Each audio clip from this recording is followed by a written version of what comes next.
Et salut à tous, j'espère que vous allez bien. Pour le coup, moi je pète le feu et je suis très heureux de vous retrouver dans cette nouvelle vidéo qui va parler exclusivement aux nouveaux streamers, ceux qui ne sont encore jamais lancés dans le stream, qui n'ont même jamais fait leur premier stream. Si vous voulez vous lancer dans le stream, que vous ne savez pas par où commencer, que vous n'en avez jamais fait et que personne ne vous en a parlé à part peut-être quelques articles sur internet ou autre, ben cette vidéo elle est faite pour vous. Vous allez avoir vraiment tout ce qu'il faut pour faire un stream de A à Z.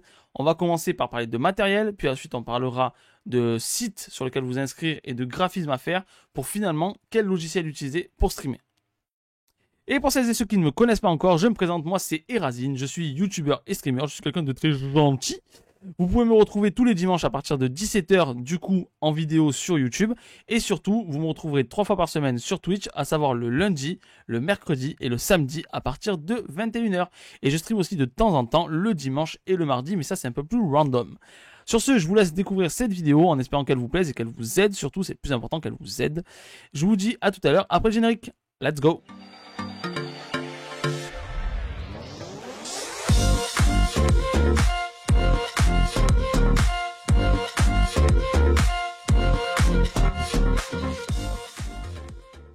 On va commencer la vidéo à parler de matériel. Il est important du coup de voir qu'il y a deux catégories de matériel quand on se lance dans le stream. Le matériel obligatoire et le matériel facultatif.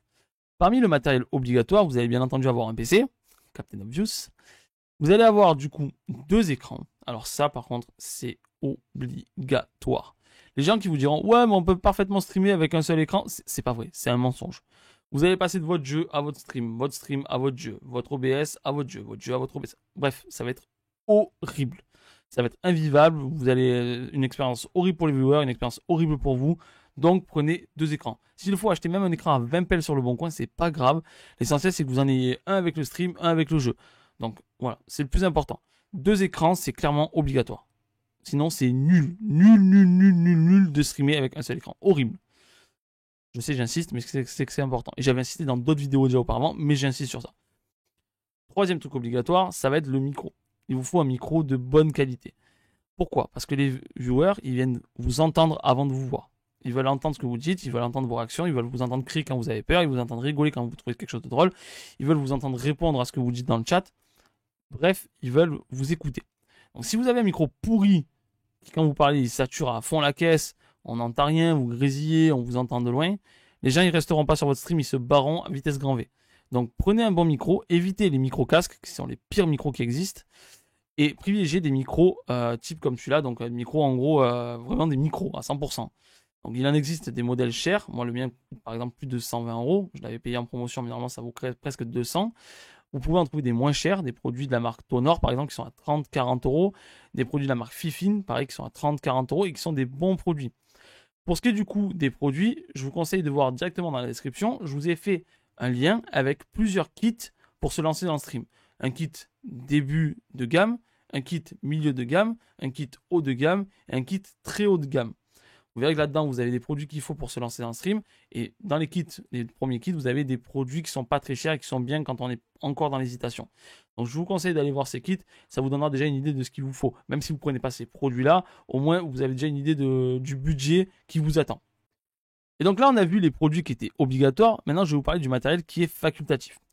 La première chose qui est facultative, c'est ça, la webcam. Il faut savoir que beaucoup de streamers utilisent des webcams, moi y compris, pour moi c'est quasiment de l'obligatoire, mais beaucoup de streamers, bon, moins que ceux qui ont réussi avec webcam, mais il y a quand même des streamers qui ont réussi sans webcam. Pour n'en citer qu'un, vous avez Wonky Studio, donc du coup, alors quand ils streament seuls, ils streament avec caméra, mais par contre quand ils sont en duo, ils n'ont jamais de caméra. C'est pour vous dire que c'est possible de devenir un streamer célèbre, connu, ou du moins un bon streamer, sans caméra. Après, c'est sûr, les viewers aiment bien. Moi, personnellement, quand je vais chez un streamer et qu'il n'a pas de caméra, voilà, ça me plaît moyen, quoi. Je regarde un peu, mais généralement, je reste pas très longtemps. Donc, pour moi, la caméra est facultative, certes, mais je vous la conseille fortement. Du coup, ce qui va avec la caméra, ça va être une bonne luminosité. Il faut une luminosité d'ambiance qui soit agréable à la vue. Si vous avez aucune lumière, c'est complètement désagréable pour la personne qui viendra vous voir. On vous verra en fond noir. Je veux dire, c'est très moyen, quoi. Les gens, ils vont pas kiffer ça. Ils vont pas vous voir, ou même vous, bah, du coup, vous serez dans une espèce de noir total. Parce qu'il faut pas oublier un truc, c'est que la caméra, ça prend de la place sur l'écran. Donc, il faut que vous y montriez quelque chose d'intéressant. Si vous avez un écran, donc caméra qui bloque le jeu, donc on voit pas une partie du jeu, mais que c'est un truc noir, les gens qui feront pas. Donc pensez à prendre une bonne luminosité. Et en plus de ça, si vous utilisez votre caméra pour autre chose, comme par exemple faire des vidéos, une bonne luminosité garantit une meilleure qualité vidéo. Donc c'est important. Et la dernière chose qu'il vous faudra, qui est vraiment facultatif pour le coup, mais quand même que je conseille pour avoir, on va dire, quelque chose de plus professionnel, ça va être d'utiliser un deck à macro. Donc j'en avais parlé dans une vidéo précédente que vous pourrez retrouver juste ici en cliquant sur le petit i. Du coup, un deck à macro, qu'est-ce que c'est? C'est là où vous allez programmer toutes vos actions sur OBS. Donc par exemple, vous pouvez lancer des effets comme j'en avais parlé précédemment, mais j'en reparle dans cette vidéo. Quand j'appuie par exemple sur moi, j'ai un deck, un deck à macro pour faire mes vidéos en plus de mon stream. Et quand j'utilise par exemple, si j'appuie là, vous voyez le lien de ma chaîne Twitch qui apparaît en bas de l'écran. Et ça, c'est grâce au deck. C'est pour ça que je vous conseille d'en avoir un, ça va vraiment automatiser vos streams. Vous pouvez partir sur la marque Elgato et les Stream Deck qui sont entre 100 et 250 € pour le plus cher. Sinon, vous pouvez partir sur l'application que je viens de vous montrer à l'instant, l'application Touch Portal. C'est le titre de la vidéo d'ailleurs que je vous ai proposé juste avant. C'est un Stream Deck en application qui vous reviendra beaucoup moins cher puisqu'il est à 13 € et vous avez du coup une licence à vie. Donc envisagez-le, c'est pas forcément très cher. Et vous pouvez essayer la version d'essai gratuite pour vous faire la main dessus. Donc honnêtement, ça reste un matériel un petit peu facultatif, mais à terme, vous verrez que c'est quelque chose dont vous ne pourrez plus vous passer. Voilà, une fois que vous avez tout le matériel nécessaire, vous allez enfin pouvoir vous lancer dans vos lives. Et pour ça, il va vous falloir du coup créer un compte sur le site de Twitch. Donc ça se crée comme n'importe quel compte avec une adresse mail et un mot de passe. Je veux dire, vous rentrez vos informations, voilà, tac, basta, et hop, c'est fait. Vous avez votre compte Twitch. Donc là, votre compte, il est vierge. La première chose qu'il va falloir faire, c'est le rendre un petit peu attrayant. Parce que le truc, c'est que si vous lancez des lives, mais que les gens viennent sur vos lives et après essaient de voir votre profil, mais que votre profil est totalement vide, ça ne donnera pas envie aux gens de s'abonner ou de follow ou quoi que ce soit.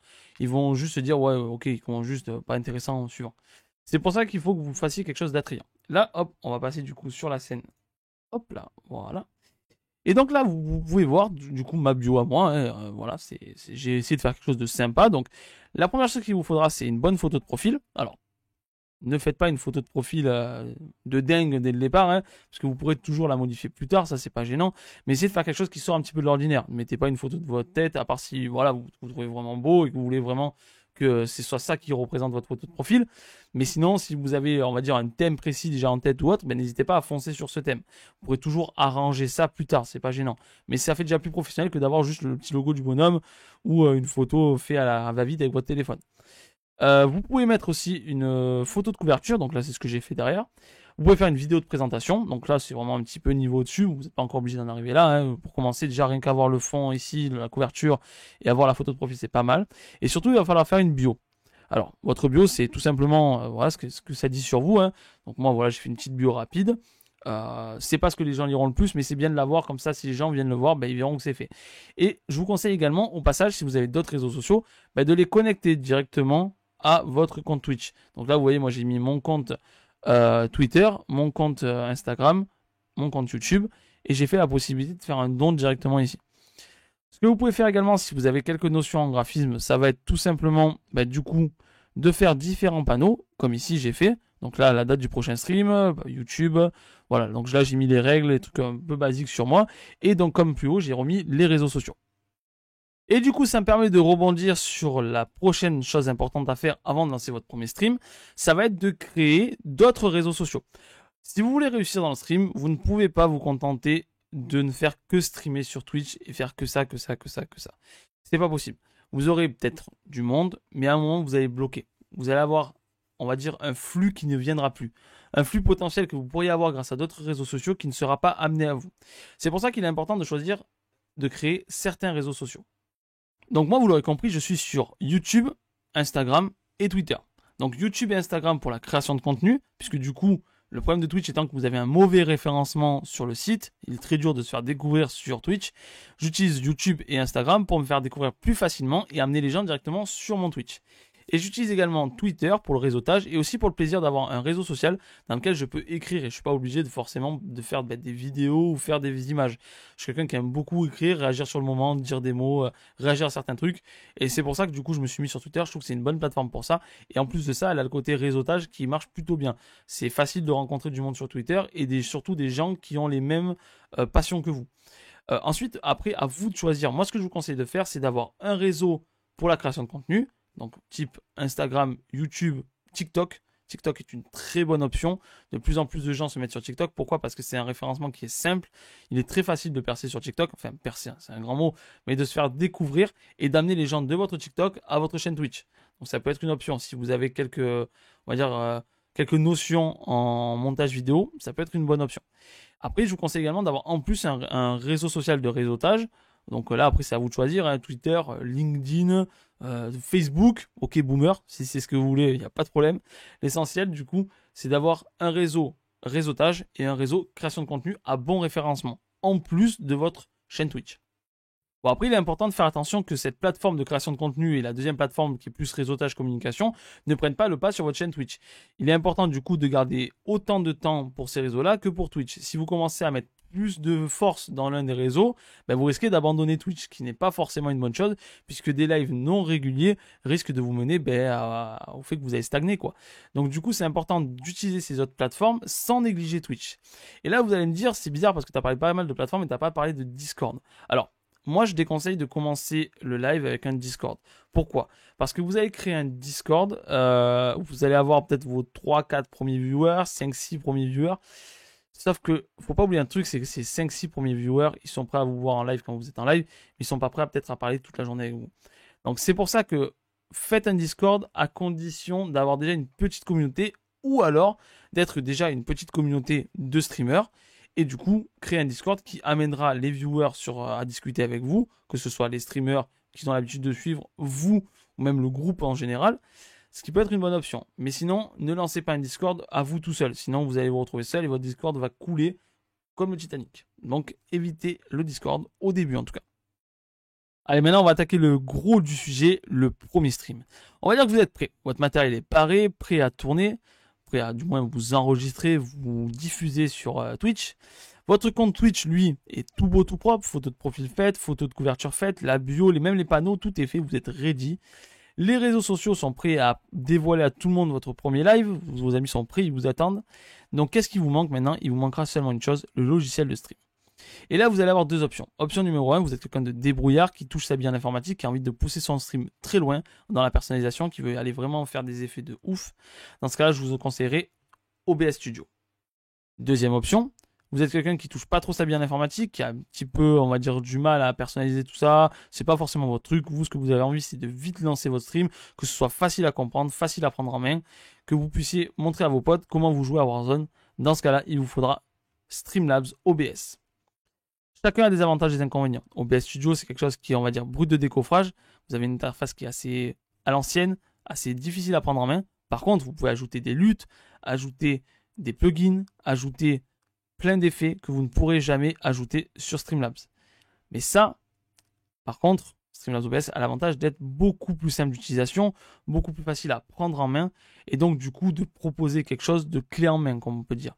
C'est tout mâché, c'est prêt à être utilisé. Donc deux options. Streamlabs OBS, OBS Studio, à vous de choisir ce que vous préférez. Voilà, maintenant que vous avez téléchargé et installé votre logiciel de streaming, votre logiciel préféré, donc entre Streamlabs OBS et OBS Studio, il va falloir du coup créer un petit overlay pour votre premier stream. Donc là, je vous conseille de ne faire rien de compliqué pour le premier live, du moins pour les quelques premiers lives que vous allez faire. Donc ne mettez pas une scène starting, une scène ending, une scène ci, une scène là. Faites une scène de jeu avec le jeu, la caméra si vous en avez une, votre logo, et c'est tout. Pour commencer, c'est très simple, il n'y a pas besoin de plus. Ça ira largement. Les viewers verront votre tête grâce à la caméra si elle y est, ou du moins ils verront le jeu en bonne qualité. Ils reconnaîtront votre logo. Vous pouvez même, si vous voulez, écrire votre pseudo en dessous, c'est possible. Dans ce cas-là, vous allez avoir deux options. L'option numéro 1, c'est que vous êtes passé par Streamlabs OBS. Et dans ce cas-là, vous avez de la chance parce qu'il existe pas mal d'overlays préfaits directement dans la boutique de Streamlabs OBS. Alors, il y en a certains qui sont payants. Il faut être en Streamlabs OBS Prime. Mais il y en a certains qui sont gratuits. Choisissez-en un de gratuit, testez-le, bougez un peu, voyez un peu comment ça marche. Ne prenez pas, comme je vous ai dit, enfin ne prenez pas, du moins n'utilisez pas les scènes de start, les scènes ending et compagnie, ça sert à rien quand on commence dans le live. L'essentiel c'est d'être directement dans le live pour pouvoir parler et être directement avec les viewers. C'est pour ça que Streamlabs est très bien. Par contre, ça a une limite. C'est-à-dire que du coup, c'est des overlays qui sont beaucoup utilisés par les nouveaux streamers. Donc le temps de se faire la main, c'est parfait. Par contre, au bout d'un moment, vous allez atteindre la limite de cet overlay. C'est-à-dire que vous allez le voir plus régulièrement chez d'autres streamers. Ça fait pas très pro, ça fait pas très unique. Il faudra obligatoirement passer par la case custom. Donc que ce soit par vous ou par un professionnel que vous paierez, ça c'est au choix, c'est vous qui choisirez. Mais par contre, vous n'allez pas pouvoir garder cet overlay là pendant des années et des années. Au bout d'un moment, il faudra changer pour avoir quelque chose d'un peu plus personnel. La deuxième option, c'est que vous avez décidé de passer par OBS Studio ou que les overlays gratuits de Streamlabs OBS ne vous conviennent vraiment pas et vous voulez dans ce cas-là créer quelque chose de personnalisé. Donc comme j'en parlais précédemment, vous pouvez passer par quelqu'un, un professionnel pour le faire. Cependant, quand on commence, on n'a pas forcément envie de débourser l'argent dans quelque chose qu'on n'est pas sûr de continuer bien longtemps.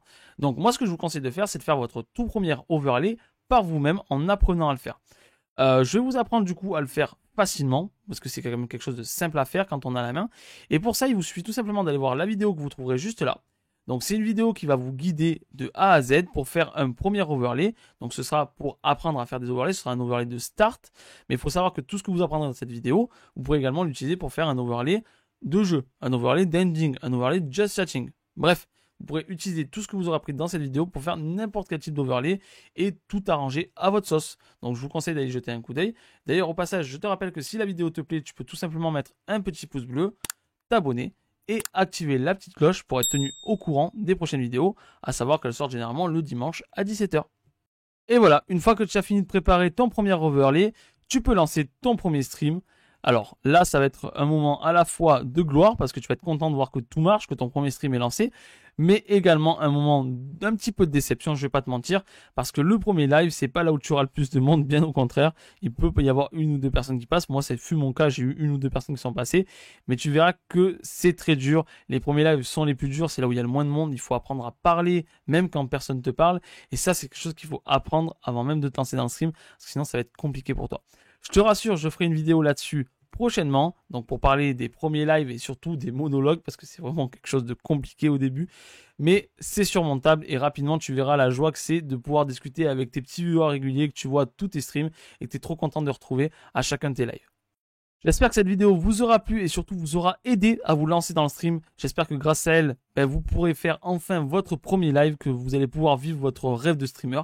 Ça me ferait vachement plaisir si jamais grâce à cette vidéo vous avez appris des trucs ou qu'elle vous a vraiment convaincu de vous lancer dans le stream, que vous laissiez un petit commentaire juste en dessous de la vidéo, ce serait vraiment cool. Et encore une fois, si la vidéo t'a plu, n'hésite pas à mettre un petit pouce bleu. Sur ce, moi je vous souhaite une bonne soirée ou une bonne journée en fonction du moment où tu regardes cette vidéo. Et je te rappelle que dans le stream, le plus important c'est de s'amuser. Donc passe du temps et éclate-toi dessus, c'est le plus important. Ciao les potes!